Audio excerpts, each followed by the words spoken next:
할렐루야 샬롬 하고 우리 인사합니다. 할렐루야 샬롬 샬롬 샬롬 샬롬 샬롬. 하나님 사랑합니다. 여러분 저 안에서 사랑합니다. 네, 오늘 누가복음 14장 15절에서 24절 데려다 내 집을 채우라. 예, 주인이 얘기하죠. So that my house will be full. 예, 사람들을 다 초청했는데 모두 다들 바쁘대요. 그죠?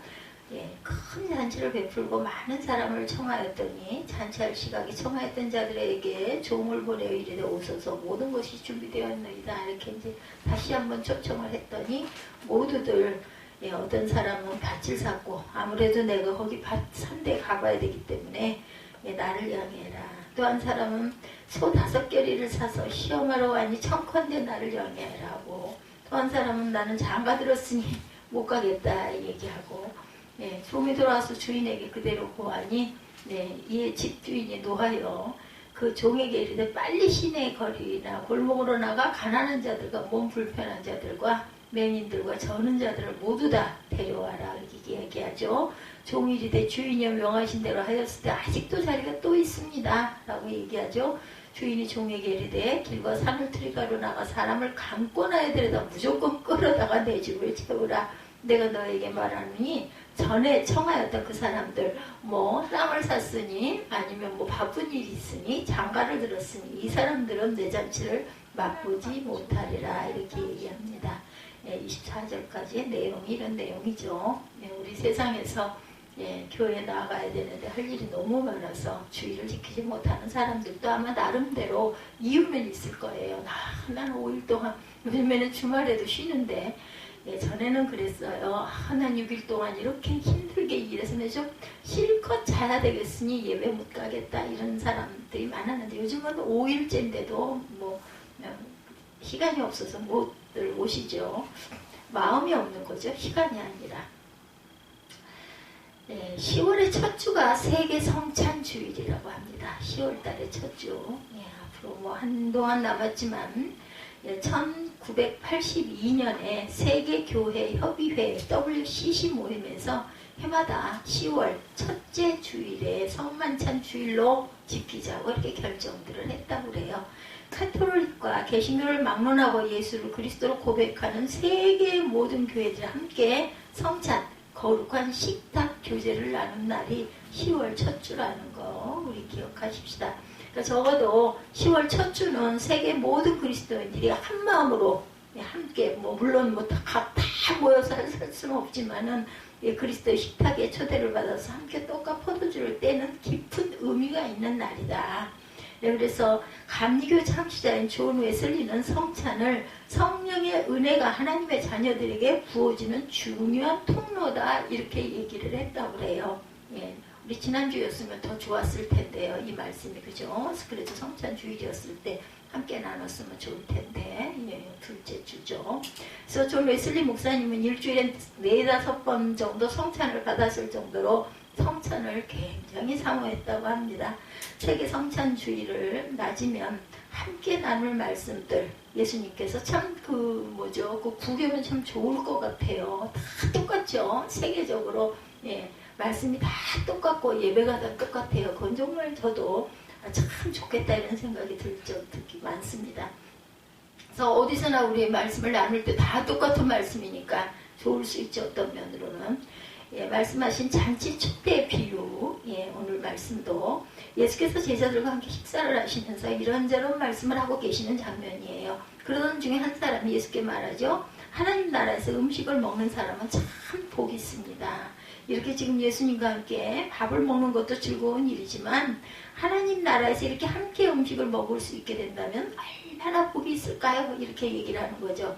그러게 말 속에는 나도 하나님 나라에 들어가고 싶다라는 희망의 의미보다는 나는 유대인이니까 예수님과 함께 있으니까 당연히 나는 하나님 나라에 있게 될 것이라는 자신감, 어떻게 보면 조금 교만스러운, 오만스러운 그런 이야기가 묻어있는 그런 내용.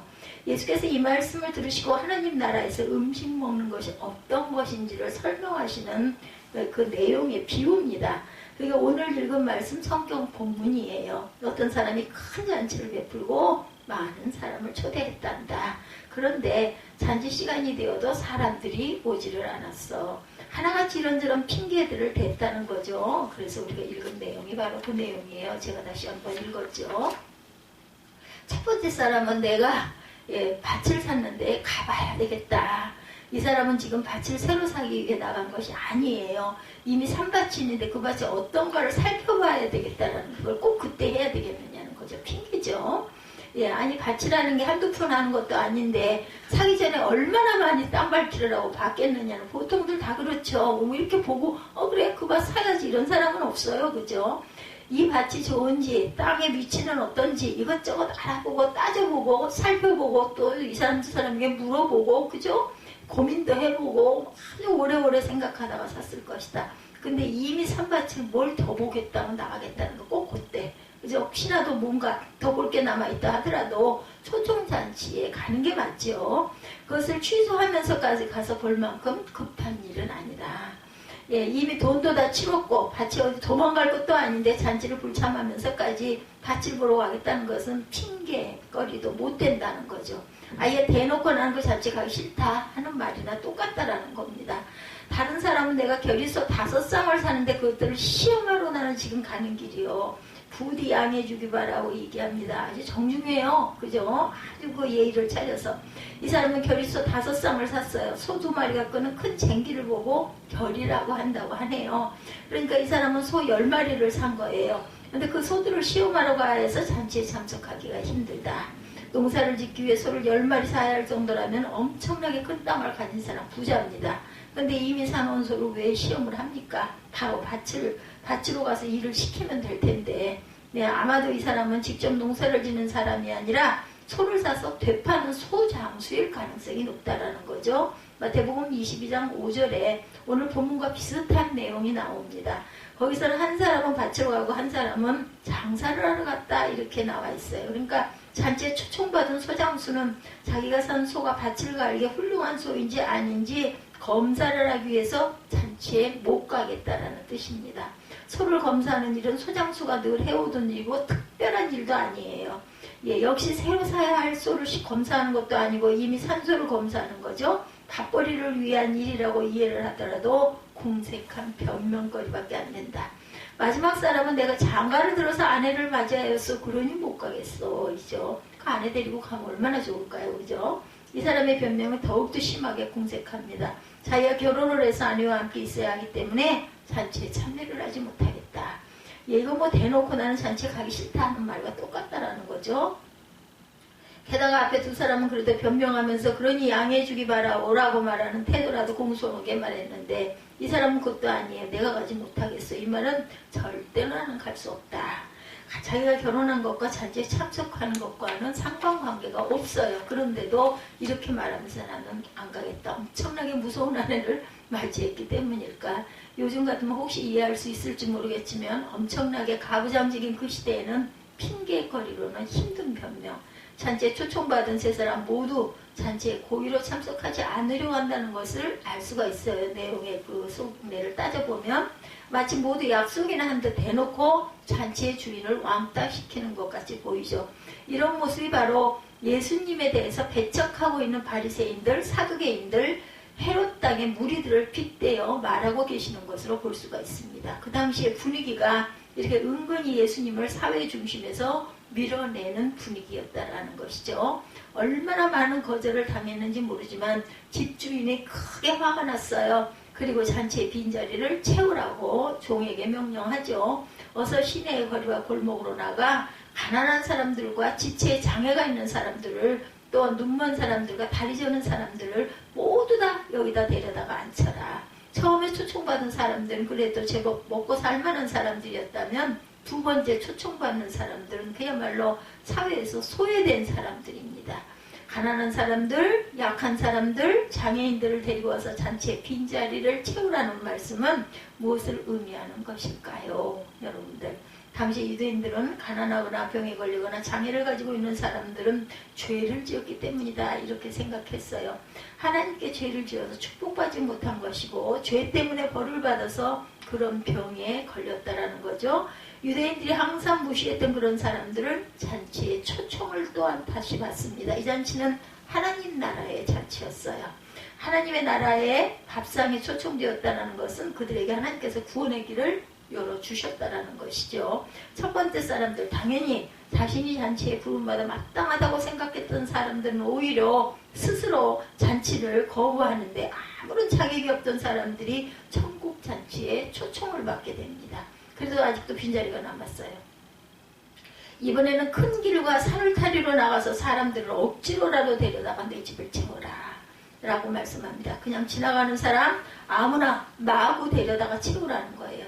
이 말씀은 첫 번째, 두 번째 초청한 사람들에게 거절당한 잔치의 주인이 어떻게든 축제 분위기를 만들어 보려고 하는 절박한 행동으로 보입니다. 그리고는 이렇게 말씀하죠. 24절에 내가 너에게 말한다. 초대를 받은 사람들 가운데는 아무도 나의 잔치를 맛보지 못할 것이다. 이 말씀을 보면서 누가 먼저 초청을 받았는가, 혹시 누가 나중에 초청을 받았는가 하는 것보다는 잔치의 주인은 왜 이렇게 세 번씩이나 사람들을 계속해서 초청하고 있는가, 뭐 억지로 그렇게까지 해서 자리를 채울 필요가 뭐가 있을까? 저도 그 생각을 했습니다.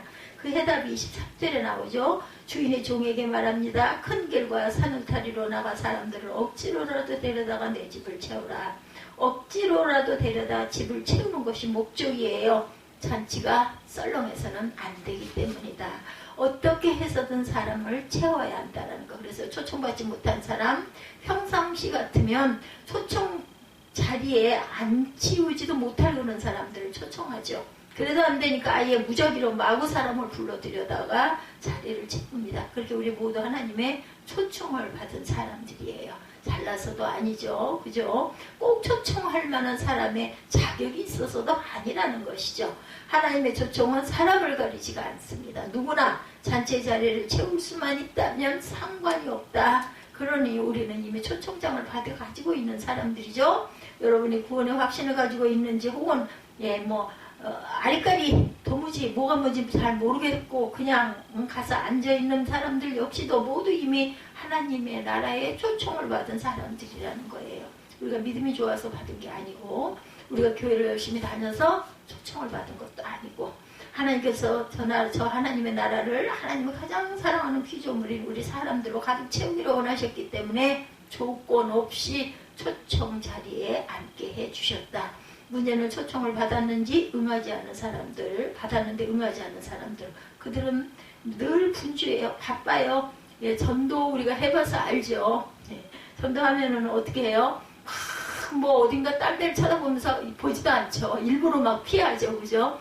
딱 보이면 띠두르고 이렇게 가려고 이렇게 우리가 하면은 어떻게 돼요? 이게 딴 데 이렇게 쳐다보면서 그냥 막 가잖아요. 이런 사람들이 모두 다. 바빠서 못오겠다. 큰맘 먹고 교회 한번 오겠다는 사람이 왜 꼭 주일만 되면 일이 그렇게 많이 생기는지, 오늘 꼭 가려고 했는데 내가 다음 주에 꼭 갈게요. 또 이제 이렇게 관계적인 부분들은 또 이래. 그분들은 또 얼마나 그게 싫고 민망했겠습니까? 저는 그게 또 이렇게 안타깝더라고요. 저게 싫은데 억지로 그걸 뭘 강권을 해서 와서 앉아있는들 뭐 들리겠나? 저는 이렇게 생각을 해서 그 사람들이 너무 안 됐어가지고 이거 그냥 안 하는 게 맞잖아. 제가 이제 잘못된 생각인지 모르지만 좀 그랬어요. 도저히 못 나가겠다고 말할 수 있을 것 같은 핑계 분명히 생기죠. 꼭 보면 또 정말 아유 그래 그렇게까지 얘기하는데 그럼 한번 못 가줄 게 뭐 있어. 주일날 내가 꼭 한번 가야지. 마음을 먹었는데도 그런데도 또 왜 이렇게 주일만 되면 일이 생기냐고요. 예전에 저도 그랬던 기억이 있습니다. 오늘 주일날 아침에 교회 나오면서 교회 안 나올 수 있는 핑계 한두 가지쯤은 만들 수 있었지 않을까. 우리가 한가한 사람들은 아무도 없어요. 그죠? 심지어는 너무 몸이 너무너무 무거워. 좀 더 잤으면 좋겠어. 그 시간만 되면 또 핑계거리가 생겨. 10시 반쯤, 10시쯤에서 내가 나가야 되겠다 하는데 9시 반쯤 되면은 더 몸이 나른하고 새벽까지 말똥말똥하니 눈 뜨고 있다가도 자고 싶고 이럴 때가 또 있습니다. 그럼 내가 이거 꼭 일어나서 어디 꼭 가야 돼? 이 생각이 들기도 하죠. 우리 현대인들은 한가해지고 싶어도 한가해질 수가 없어요. 집에서 놀고 계신 분들은 거의 없지만 백수들도 나름대로 백수는 더 바쁘다 그러죠. 예, 백수가 더 바쁘다고 그래요. 언제 한가해지는가 하면 정말 몸이 아파서 꼼짝도 못하게 되면 그때는 한가해집니다. 근데 몸이 아파도 쉬는 게 아니니까 분주하지 않아요? 도대체 이걸 어떻게 해야 돼? 병원을 가야 돼? 약을 이걸 먹어야 돼? 말아야 돼? 뭐 또 마사지를 좀 해야 되나? 뭐 기계 없나? 아니면 뭐 파는 거 뭐라도 사가지고 어떻게 해볼까? 그러면 더 저는 그렇게 되면은 더 바빠지고 정신이 하나도 없잖아요. 몸이 아프면 뭐 쉴 여가가 어디 있습니까? 맞아요. 시간은 결코 나지 않아요. 억지로 내야 되는 거죠. 내가 마음을 내주어야 시간이 나요. 아유, 그분 가서 좀 위로도 좀 해주고 내가 좀 뭐 좀 사갖고 가서 이렇게 좀 해야지. 그럼 모든 걸 다 어떻게 밀죠. 밀어놓고 그렇게 가는 거지. 시간이 나서 가시는 분들은 아무도 안 계셔요. 마음이 먼저 가야 시간은 난다라는 거예요. 예. 시간 나면 운동한다는 말은 절대 운동을 안 하겠다라는 말이죠. 저도 수영장 가기 전에 무슨 구실이 없나 생각할 때가 참 많습니다. 좀 쉬고 싶어. 오늘은 좀 쉬었으면, 그러니까 매일 가니까. 그죠? 어떻게 무슨 핑계거리가 없을까? 좀 안 갔으면 좋겠는데. 몸이 이래가지고 안 하면 안 되는 사람이 저도 그럴 때가 있으니 취미로 하시는 분들은 얼마나 싫겠어요. 게다가 별로 은혜도 안 받았고 나는 하나님 계시는지도 모르겠네. 자꾸 옆집 집사님이 날 보고 좀 나랑 같이 교회 가자고 그러고 하면 참 그거 거절하기도 그렇고 내가 거길 왜 가야 돼? 이 생각이 안 들겠냐는 거죠. 한가해지면 교회 나갈게라는 말은 정말 내가 언제 갈지 그건 알 수가 없는 거예요. 그죠? 예, 오늘 아침 수없이 다른 곳을 갈 수 있었지만 이곳에 마음을 주고 시간을 내고 이곳에 온 것이죠. 교회 나오신 분들은. 우선순위를 예배에 뒀기 때문에 다른 모든 일을 제쳐두고 이것을 우리는 뭐 주일 하면은 글쎄요, 주일을 기다리면서 저는 이제 저 같은 사람은 일주일을 짜서 갑니다. 그리고 주일을 잘 거룩하게 지켜야 되고 요즘에 그런 얘기들 많이 하잖아요. 예, 특히나 그 교회를 섬기는 분들은 예, 그냥 종교 행위로 그냥 해야 되니까 하는 그런 마음이 들까봐 염려가 된다. 저도 언젠가부터 그런 생각이 문득문득 든 적이 있었는데 지방의 목사님이 그 말씀을 하시면서 그래 맞아 다들 그런 생각들을 한두 번씩들은 아니면 뭐 10번 20번이라도 하시겠구나. 왜냐면 십수년을 오다 보면 그저 의례적이 돼버릴 수도 있거든요. 그냥 뭐 눈 감고도 예, 처음에는 막 긴장도 되고 이럴 때 어떻게 해야 되나 뭐 축도를 할 때는 어떤 자세로 어떤 말을 어떻게 해서 넣어서 예, 정확하게 해야 되나 뭐 혹시 실수할지는 않을까 막 이런 긴장도 됐는데 이제 어느 순간인가부터는 그냥 그죠? 예, 편하게 줄줄줄줄 가게 되다 보니까 내가 정말 영과 진리로 진정과 신령으로 하나님께 예배를 드리고는 있는지 아니면은 이거 해야 되니까 그냥 하고 끝내는 건 아닌지 특히나 새벽 예배 사람들이 거의 별로 나오지 않을 때 예, 혼자 예배를 드릴 때 그냥 나 이거 찍기 위해서 하는 게 아닌가 뭐 이런 생각 들 때 참 많았습니다. 그런데 그렇지는 않더라고요. 물론 그럴 때가 없지 않아 있겠죠. 근데 말씀 속에서 어쨌든 간에 제가 입술로 고백을 하면서 한두 마디라도 제게는 와서 꽂히는 게 있고 그걸로 인해서 은혜를 받아가지고 하나님 감사합니다. 그 얘기 그러니 저희들은 모두 다 예배 드린다는 게 받으려고 하는 것 같다라는 그런 죄송한 마음이 들기도 해요. 하나님께 드리는 게 아무것도 없이 맨날 하나님 주시는 말씀 속에서 은혜 받고 기뻐하고 감사하고 마음에 소망을 품고 오늘도 또한 막 기쁜 마음으로 또 하루를 시작하는구나. 하나님이 주시는 것을 우리는 그 만나를 꼭 먹고 살 수밖에 없는 하나님의 자녀구나 이런 생각을 합니다. 자식이니까 부모에게 뭐 이렇게 받는 거 아니겠어요? 자식이니 당연히 받죠. 물론 자식이 드리기도 해야 되는데 마음밖에 드릴 게 없는 거죠. 근데 그 마음마저도 없지는 않는지 그러면 참 문제가 되죠. 피곤을 무릅쓰고 나오느라 너무 힘들었어. 졸고 잘지라도 이곳을 우선순위로 두고 하나님의 초청에 응답하는 것 그게 정말 귀하다라는 거죠. 믿음이란 자리를 지키는 것입니다. 믿음이란 자리를 지키는 것. 믿음은 이렇게 저렇게 표현하지만 결국은 내가 있어야 할 곳에 있는 것이 믿음이 아닐까. 하나님께서 우리를 쓰시겠다고 부르실 때 그 자리에 있는 사람, 일꾼을 찾으실 때 주여 제가 여기 있나이다. 비록 뭐 잘하지 못할진다 할지라도 예, 절에도 하겠습니다. 할 수 있는 사람. 그리고 마지막 날 하나님이 부르실 때 하나님 나라의 자취자리에 있을 수 있는 사람이 되자라는 것입니다. 하나님 우리가 얼마나 일을 잘하는가를 보시는 분이 아니라 우리의 존재 자체를 보시는 분이에요. 그 자리에 있을 때 꾀피우고 이것저것 핑계대고가 아니라 아무리 내가 부족해도 하나님 제가 할 거예요. 제가 죽는 날까지 죽는 순간까지 하겠습니다.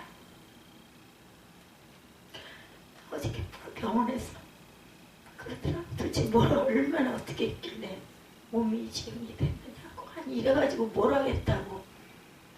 근데 제가 돌아오면서 그랬어요. 그래도 나는 후회하지 않아. 어쩌면 모르죠. 이 길을 만약에 안 갔다면 지금보다 좀 나을 수 있을지 모르지만 그게 뭐 사는 거겠어요.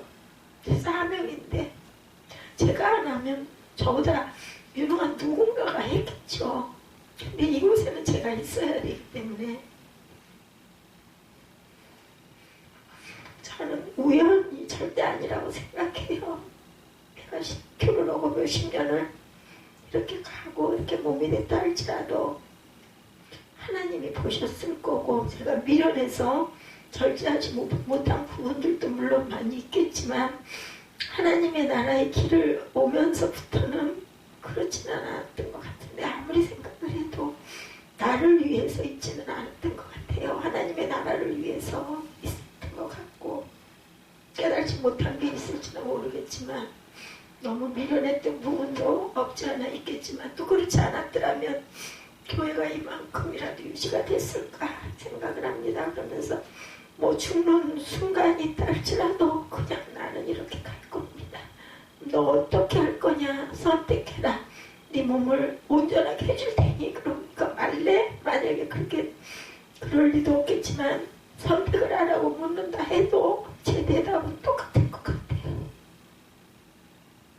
제가 어떻게 해서 오늘 했냐면은 하나님은 양의 크고 작음이 아니라고 그러셨잖아요.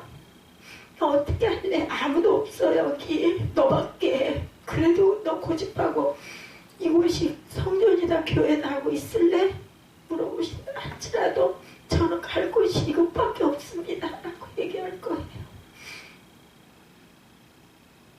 그게 하나님 보시기에 아무런 생각도 아니었고 내가 선택한 미련한 길이었다 할지라도 저는 후회하지 않습니다.